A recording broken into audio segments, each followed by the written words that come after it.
Olá, seja bem-vinda e bem-vindo ao Judiciário em Evidência, que hoje mostra como funciona o Tribunal Popular do Júri, responsável pelo julgamento dos crimes dolosos contra a vida, aqueles que são cometidos intencionalmente.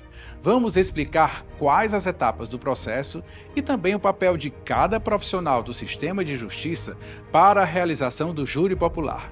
Você vai ver que existem julgamentos mais complexos, que podem durar dias, como o caso Curió. Nessas situações, as sessões são conduzidas por um colegiado de juízes. E a principal diferença dos julgamentos do Tribunal Popular do Júri é que a decisão final é do Conselho de Sentença, formado por 7 jurados. São pessoas do povo, como os professores José Laécio e Augusto Carvalho. Também vamos falar das ações que o Poder Judiciário cearense tem adotado para dar mais agilidade ao julgamento de homicídios, como o programa Tempo de Justiça. O objetivo é realizar os júris no prazo de 400 dias após o recebimento da denúncia. Os julgamentos de crimes dolosos contra a vida costumam atrair bastante a atenção popular. Um dos motivos para isso é que, nesses casos, um grupo formado por 7 cidadãos e cidadãs é responsável por decidir o futuro do réu. Mas você sabe como funciona o Tribunal Popular do Júri? Quem vai nos explicar é a repórter Delane Hatz. Quando se fala em julgamentos, sentenças, tribunal do júri, tem muita gente que imagina logo aqueles juízes antigos que usavam aquelas perucas, que batia aquele martelo para dar aquela condenação. O que a dona Edith não imaginava é que esses acessórios são resquícios da Idade Média. Se tornaram populares nos tribunais norte-americanos e britânicos, como mostram vários filmes e séries. Já aqui no Brasil, não tem nada disso. O Tribunal Popular do Júri, por exemplo, julga crimes dolosos contra a vida, homicídio, infanticídio, instigação ou auxílio ao suicídio e aborto. O julgamento é dividido em 2 fases. A primeira é o juízo de acusação. Essa etapa tem início com o oferecimento da denúncia ou queixa e termina com a decisão do juiz, que pode ser de impronúncia, desclassificação, absolvição sumária ou pronúncia. Já a segunda fase, conhecida como juízo de causa, começa com o trânsito em julgado da sentença de pronúncia e se encerra com a sentença do juiz-presidente do Tribunal Popular do Júri. É justamente essa segunda etapa que chama a atenção do público em geral. Curiosidades e dúvidas surgem. Lembram da dona Edith? Com 63 anos, ela voltou a estudar e agora é universitária. Eu voltei a estudar depois de 37 anos parada, por incentivo do meu filho, que ele é advogado, então me inspirou muito. Eu passei a gostar do direito e realmente saber como funciona um julgamento, um júri, que é para mim já ir pegando experiências. E justamente para entender como funciona e quem são as pessoas envolvidas no Tribunal Popular, que a nossa equipe veio a um salão do júri, onde o julgamento acontece. De um lado, familiares do réu, do outro lado, familiares da vítima. Aqui fica a defesa, o réu, do lado oposto, a acusação. Aqui são as 7 cadeiras reservadas aos jurados, que formam o conselho de sentença. Já o juiz-presidente, os assistentes da vara e os oficiais de justiça ficam nessa área reservada. Mas para que um júri aconteça, é necessário seguir alguns ritos. Primeiro, a instalação no plenário.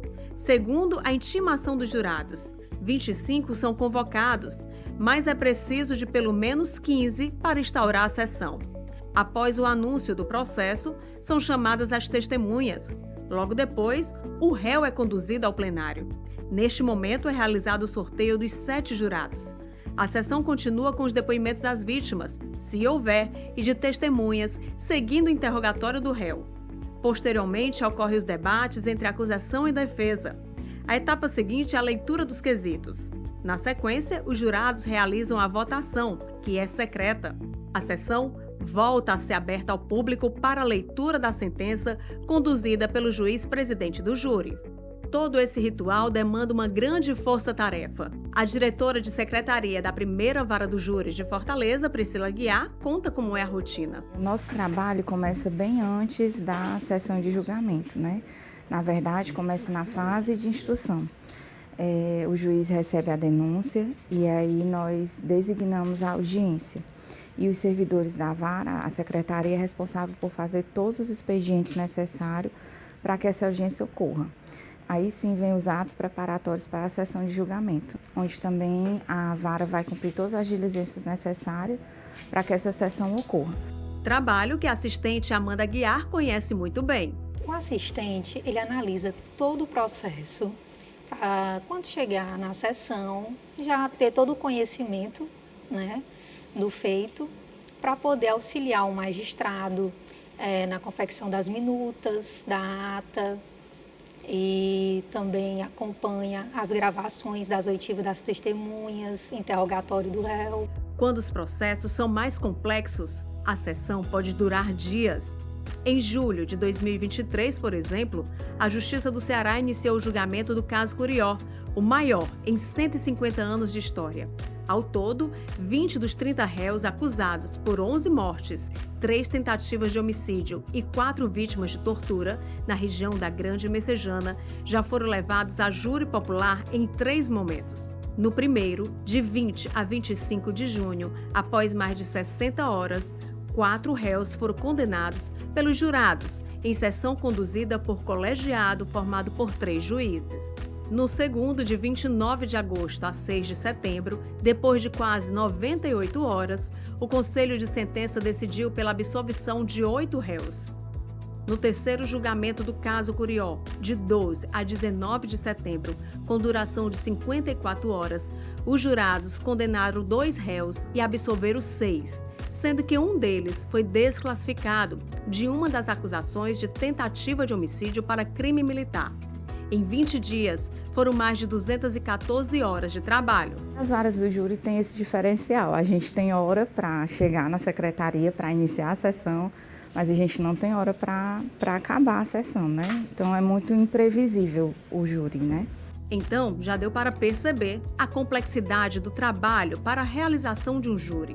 Celso e Gildo são oficiais de justiça há mais de 30 anos e sabem o quanto todo esse ritual é necessário. A sessão de julgamento ela precede de todo um conjunto de logística processual e inicia com os atos de intimação das partes, peritos, testemunhas, para que todos possam comparecer e a sessão possa acontecer de forma correta. A sessão a gente começa com a chamada dos jurados, a conferência das cédulas, toda essa parte relacionada à presença das testemunhas, isso tudo a gente repassa para o juiz.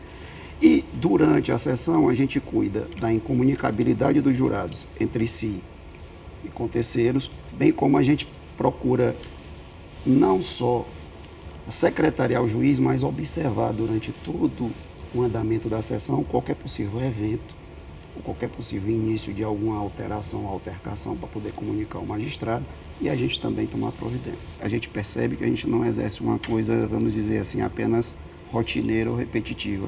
O que a gente está fazendo aqui está trazendo repercussão, uma resposta para a sociedade naquilo que a sociedade busca, que é esse sentimento e essa sensação de justiça. Pelos salões do júri, a figura do promotor de justiça é fundamental.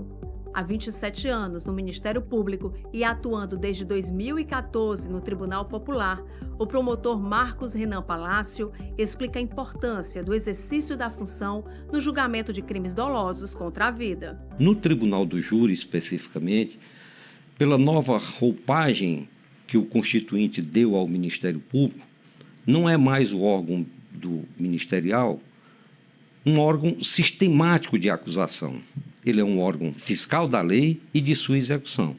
Portanto, para o leigo, em princípio, supõe-se que o promotor está na tribuna do júri tão somente para acusar. Em um percentual, creio eu até, de 90%, sim, ele promove a acusação desde que haja provas suficientes da autoria e certeza da materialidade delituosa. Agora, isso não impede que o Ministério Público, como fiscal da lei e de sua execução, pugne pela absolvição de um acusado, se assim ele entender que as provas dos autos não autorizam um juízo condenatório. A defesa pode ser feita por advogado ou defensor público. Sulamita Teixeira atua no Tribunal do Júri desde 2017 e explica o papel da defensoria. O réu tem direito a uma entrevista reservada, né, antes do julgamento dele. Então, o defensor público tem esse momento com o réu para explicar sobre os atos processuais, como será o interrogatório dele, como ele deve se portar. E após esse interrogatório, iniciam-se os debates. O promotor de justiça irá fazer a acusação, né, e após a tese acusatória, né, irá expor, né, essa tese acusatória. Passa-se a palavra para a defensoria pública, a defesa ou então o advogado particular, né. A gente promove essa defesa também, né, nos debates e após isso irá ser feito o julgamento. Eventualmente, né, a defensoria atua também como assistente de acusação. Ao lado do Ministério Público, a exemplo do caso do Curió, né, que a Defensoria também atua, né, nós temos também o Rede Acolhe, que promove a defesa de vítimas, né, de violência, né, em muitos casos há essa atuação. A atuação dos jurados também desperta muita curiosidade, afinal, eles são responsáveis por condenar ou não o acusado. O professor José Laécio integra a lista de jurados de Fortaleza há 7 anos alternados. No início foi uma curiosidade, né? Saber como é a sistemática, como é que funciona o jurado do povo, né? Que representa a sociedade, na inscrição. A partir de então eu achei interessante e resolvi dar continuidade e prestar um serviço para a sociedade. Os jurados ficam à disposição da Justiça. Quando sorteados em uma sessão do júri, não podem mais se comunicar ou manter contato externo, nem se manifestar sobre o processo. A incomunicabilidade foi um desafio para o professor Augusto Carvalho de Almeida, que é jurado pelo 1º ano. É bem complicado se imaginar hoje em dia você ficar incomunicável, né? Eu terminei vivendo essa experiência nesse período que estou aqui. Foi bacana, foi diferente também, né? Assim, deu uma desintoxada das redes sociais, ficamos completamente incomunicáveis, ficamos sem poder ver televisão, qualquer equipamento eletrônico ficou inviável para nós. Com vivências diferentes, Laécio e Augusto concordam que ser jurado requer muita responsabilidade. Eu acho que eu estou contribuindo de alguma forma pelo aquilo que eu acredito. Eu acho que com a experiência que a gente já tem de vida, né, você está representando aqui a sociedade, isso te gera uma responsabilidade. Toda essa força-tarefa de uma sessão do júri é coordenada por um juiz ou juíza presidente, responsável por dirigir os debates, regular a sessão e resolver incidentes, além de proferir a sentença a partir da decisão dos jurados. Magistrada há 22 anos, a juíza Daniela Lima da Rocha acumula as funções administrativas como vice-diretora do Fórum Clóvis Bevilacqua, com julgamentos da 3ª Vara do Júri de Fortaleza. Ela conta que desde 2015, quando chegou à capital, passou a atuar ainda mais em processos envolvendo crimes dolosos contra a vida. Comecei aqui presidindo um júri na 4ª Vara do Júri, ainda como auxiliar da comarca de Fortaleza. E foi uma grata surpresa porque eu gostei de estar ali naquela atividade, presidindo, controlando os trabalhos do júri, dando a nota da sessão. E levei em frente e acabei permanecendo aqui como auxiliar e depois passei a ser auxiliar privativo da 3ª Vara do Júri. Na comarca de Fortaleza, há 5 varas de competência exclusiva do júri. E desde 2017, cada unidade tem 2 juízes, um juiz titular e outro juiz auxiliar privativo. Enquanto um juiz está realizando audiência, o outro juiz está realizando aqui a sessão no júri. Nós dividimos os trabalhos de modo que diariamente sejam realizados atos concomitantes de audiência. De segunda a sexta, a maioria das varas consegue implementar essa pauta e tem sido muito bom porque nós obtivemos uma celeridade processual. No momento do Tribunal do Júri, o juiz também exerce um papel fundamental para que todos os ritos do julgamento sejam respeitados. O papel do magistrado é proporcionar que o ato ocorra respeitando todas as garantias e procedimentos legais, que as partes, tanto o Ministério Público como a defesa, tenham iguais oportunidades de apresentar os seus argumentos perante os jurados, que no final daquela sessão tomarão a decisão sobre culpabilidade ou absolvição do acusado. O juiz é responsável por preparar a sentença a partir da decisão dos jurados, que ocorre em votação secreta. Essa etapa pode durar horas, dependendo da complexidade de cada julgamento e também do número de réus. Em alguns casos, essa responsabilidade é dividida com outros magistrados, que podem compor o colegiado no tribunal do júri. Na sentença penal, essa é a parte mais complexa do ato. É você fazer a dosimetria, chegar à pena que, ao final, em geral, as pessoas têm conhecimento. Uma pena de 12, de 15 anos, de 20 anos, de 50 anos, de 100 anos. De que forma aquele montante foi alcançado, isso está apresentado na dosimetria da pena. É uma parte da sentença que, em determinadas situações, quando são muitos crimes, por exemplo, é uma parte bastante longa, porque o juiz precisa fundamentadamente apresentar as razões pelas quais está aplicando um determinado montante de pena, se aquela pena deve ser majorada, se deve ser diminuída. Então é um ato bastante complexo que cabe ao juiz togado. E por garantia constitucional, a pena deve ser individualizada. Então, ainda que você tenha 2 pessoas, 5 pessoas ou 10 pessoas acusadas de um mesmo crime, no mesmo processo, submetidos à mesma sessão plenária e decididos ali no mesmo ato, a sentença ela exige que cada réu, que cada acusado tenha uma dosimetria da pena própria, porque existe um princípio constitucional chamado individualização da pena. Em Fortaleza, dos 10 juízes que atuam exclusivamente nas varas do júri, 3 são mulheres. Uma delas é a magistrada Daniela. Ela conta que o ambiente ainda é predominantemente masculino.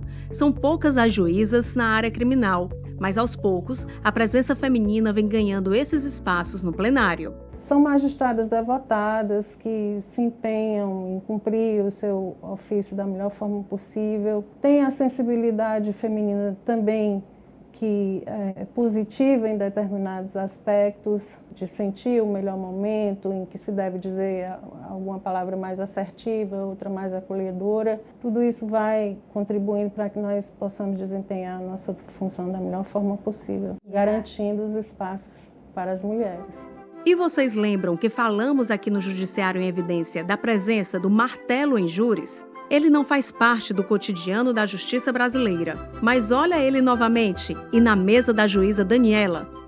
Na verdade, o martelo ou malhete é mais um simbolismo mesmo, né? Na prática, nós não utilizamos o martelo para acalmarmos os ânimos, por exemplo, né? Nós utilizamos, às vezes, se for necessário, nós utilizamos uma campainha eletrônica. Na grande maioria das vezes, nós contornamos com a voz mesmo, né? O martelo realmente fica como um simbolismo bonito e representativo do exercício da magistratura. Como você viu, as varas do júri de Fortaleza agendam audiências e júris todos os dias da semana. Na capital, o número de julgamentos já é maior do que a quantidade registrada antes da pandemia de Covid-19. E o objetivo do Tribunal de Justiça do Ceará é continuar promovendo ações para dar uma resposta cada vez mais célere à população não só de Fortaleza, como também do interior do estado. Em Beberibe, a condenação de Francisco Fabrício, acusado de matar a própria esposa, Maria Vânia Pereira Fabrício, ocorreu menos de 10 meses após o feminicídio. Na comarca de Cedro, Jonathan dos Santos Silva foi condenado a 35 anos e 6 meses de prisão pelo feminicídio da ex-companheira e pela tentativa de homicídio contra o primo dela. O julgamento ocorreu 9 meses após os crimes. Em Iguatu, outro caso de feminicídio foi julgado em menos de um ano. Suerlando Alves Vanderlei, ex-companheiro de Maria da Conceição Alves Freitas, foi condenado a 29 anos e 9 meses de prisão pelo Conselho de Sentença da Primeira Vara Criminal de Iguatu. O julgamento ocorreu em agosto deste ano, durante a 24ª Semana Nacional da Justiça pela Paz em Casa. Na mobilização, que ocorre 3 vezes ao ano, magistrados e servidores do TJCE priorizam o julgamento de processos envolvendo violência doméstica e homicídios de mulheres motivados pelo gênero. Esses são exemplos de como a justiça cearense tem atuado para dar um andamento cada vez mais célere às ações de crimes dolosos contra a vida. Na capital, somente no primeiro semestre deste ano, as 5 varas do júri realizaram 190 julgamentos. A produtividade é 49,6% maior do que a de janeiro a junho de 2022, quando ocorreram 127 júris. O número registrado este ano também é 156,7% superior ao do primeiro semestre de 2019, período anterior à pandemia da Covid-19, quando as varas do júri de Fortaleza contabilizaram 74 julgamentos. O Judiciário vem investindo em tecnologia e em ações para que os processos possam ter solução com mais rapidez. No primeiro semestre de 2023, ocorreu a 6ª Semana Estadual do Júri. 204 sessões foram realizadas no interior e na capital. Já no segundo semestre, novembro é dedicado a outra mobilização do sistema de justiça, o Mês Nacional do Júri. O objetivo é intensificar julgamentos de processos relativos a ações penais de crimes dolosos contra a vida. O empenho do Poder Judiciário em prestar um serviço cada vez mais ágil e eficiente é percebido por Lucas Conrado, presidente da Associação dos Jovens Advogados de Fortaleza e regiões do Ceará, que atua na área criminal. E o que a gente tem percebido é uma produtividade sobremaneira com relação aos crimes dolosos contra a vida, ou seja, as varas do júri têm focado nesse sentido de dar uma resposta à sociedade, né, de mostrar aquelas pessoas que participam do processo um resultado, seja na condição de vítima e seus familiares, que precisam ter uma resposta, assim como os advogados e as partes, que também precisam de um esclarecimento sobre o que está sendo apurado nesse processo. Né? E para ampliar a capacidade de realização de audiências e sessões do júri em Fortaleza, foi instituída comissão composta por 5 juízas e juízes da capital que atuarão sem prejuízo de suas funções originárias. A novidade foi anunciada no dia 20 de setembro pelo presidente do TJCE, desembargador Abelardo Benevides Moraes, durante reunião com representantes do Comitê de Governança do Programa Tempo de Justiça e da Estratégia Nacional de Justiça e Segurança Pública, ENASP, além da diretoria do Fórum Clóvis Bevilacqua. O programa Tempo de Justiça monitora processos de crimes dolosos contra a vida com autoria esclarecida. Além do TJCE, a iniciativa envolve o Ministério Público, Defensoria e Secretaria de Segurança Pública e Defesa Social, com apoio técnico da Vice-Governadoria do Estado. O objetivo é dar mais celeridade a esses julgamentos. Os órgãos envolvidos nesse trabalho, desde a fase de inquérito até o julgamento, participam de reuniões mensais para avaliação dos resultados e identificação dos problemas, com propostas de soluções. Uma das medidas adotadas foi a ampliação do programa. Em agosto deste ano, houve o lançamento do Tempo de Justiça Mulher, com foco nos feminicídios. Nós temos que avançar, esses julgamentos têm que ser mais breves. Essa união, esse trabalho interinstitucional é vital, é necessário e muito mais do que isso é imprescindível. Para que os outros agressores saibam de que ou ele para de agredir e aquele que pensa em agredir sabe que se ele praticar, nesse estado ele será preso, julgado e punido. Especificamente falando sobre o feminicídio, hoje nós temos visto, através dos meios de comunicação, enfim, e também da questão estrutural. O Tribunal de Justiça, de certa forma, teve um foco direcionado aos crimes dolosos contra a vida e com ênfase na questão do feminicídio. Isso é importante no sentido de que nós vivemos um período de elevação realmente da violência contra a mulher e essa resposta com a devida celeridade, ela consegue trazer para a sociedade um esclarecimento, consegue trazer para a sociedade uma resposta e uma pontuação sobre a importância de se combater a violência de gênero. Essa também é uma meta do Conselho Nacional de Justiça, né? O julgamento dos feminicídios de forma mais célere, né? Diante da realidade, do aumento das estatísticas desse tipo de delito. E o governo do Estado, sensível e até convergindo para essa meta, que é do sistema de justiça, destacou o Tempo de Justiça Mulher. Né? A gente tem uma Secretaria Estadual de Defesa da Mulher, e nós estamos também dando uma prioridade, dentro da prioridade, né? Dentro dos processos de tempo de justiça, uma atenção especial também a esse tipo de delito. Em 400 dias para qualquer crime doloso, né? Obedecendo os prazos do Código de Processo, né, que já foram alterados diversas vezes, esses prazos de instrução. Esse prazo de 400 dias é o prazo com certa folga para que esses crimes possam ser julgados. Os trabalhos são coordenados pela desembargadora Ângela Tereza Gondim. A magistrada ressalta que é necessário o envolvimento de todos para intensificar a quantidade de julgamentos e dar um retorno mais célere à sociedade. Todos os atores são essenciais, né? A gente precisa de um julgador para presidir a sessão, para presidir audiências de instrução. A gente precisa do Ministério Público, que é o titular da ação penal pública incondicionada. A gente precisa da defesa, que é através da Defensoria Pública, que é através da advocacia privada. E a gente precisa do engajamento também dos servidores do tribunal para fazer todos os expedientes, oficiais de justiça. Então, todo mundo é importante para conferir agilidade a cada fase do processo do júri, né? Desde a citação inicial até a intimação da sentença final. A segunda instância também se envolve, porque em muitas dessas situações, das decisões de pronúncio, a defesa interpõe recursos em sentido estrito para reformular as sentenças de pronúncio. Aí os processos sobem ao tribunal e a gente verifica que os recursos em sentido estrito estão sendo julgados também com bastante agilidade para que esses processos retornem e o julgamento possa se realizar, né? Isso sem falar também na importância dos jurados leigos, né? Dos membros da sociedade que participam dos julgamentos, que também dedicam tempo, né, da sua vida para participar dessas sessões. E o Judiciário em Evidência termina aqui. Inscreva-se no nosso canal no YouTube, compartilhe os vídeos e ative as notificações para receber novos conteúdos. Obrigado pela atenção e até breve.